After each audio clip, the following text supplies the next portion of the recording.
Chapter 32, Daphne Leibowitz. It was the happiest of all happy endings. I meant that Elvis turned out to be okay, not the part where the town was saved. That was pretty good, too. But back to Elvis. Picture the best fireworks display you've ever seen against a pitch black sky during a supernova with Mount Krakatoa erupting in the background. That still doesn't come close to describing how thrilled I was when Dr. Casper announced that Elvis was fine.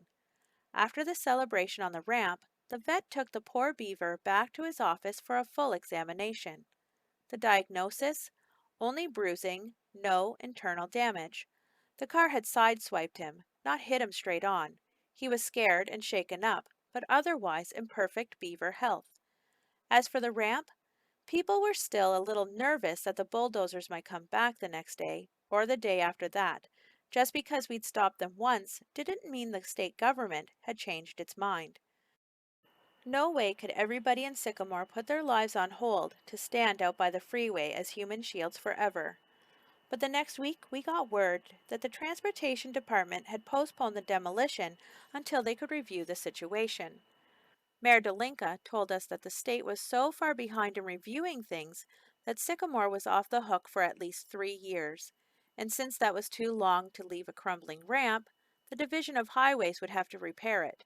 In other words, by the time anyone got around to demolishing our exit, it wouldn't need demolishing anymore. It was good news, I guess, but it didn't exactly fill me with confidence in government.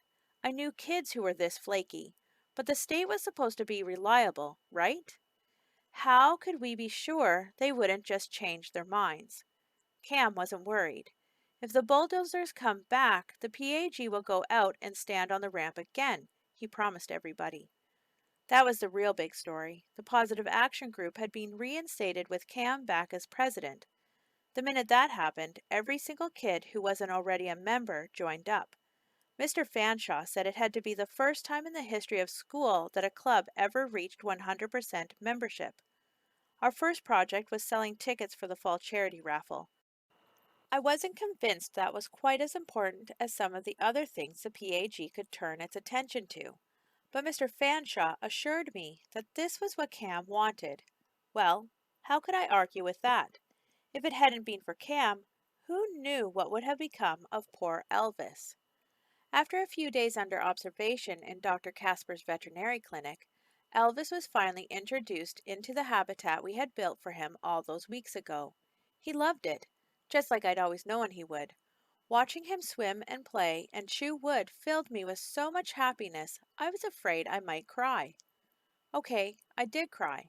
Luckily, nobody noticed, because there was a lot going on right then. Mayor Delinka himself held an official town ceremony in the woods, and even unveiled a plaque that read, Elvis's Pond, a PAG project. This didn't sit too well with Jennifer Del Rio and the Friends of Fuzzy, who weren't in love with the idea of the middle school getting all the credit. They had to suck it up, though. What choice did they have? Time was on our side, not theirs. In a couple of years, we would be them, and they would be gone. In the end, what really mattered was that Elvis was safe and sound and happy. We had the PAG to thank for that, which meant we had Cam to thank too. He was the best thing that ever happened to this town. I can't believe I actually said that guy was a slacker. Seriously, what was I thinking?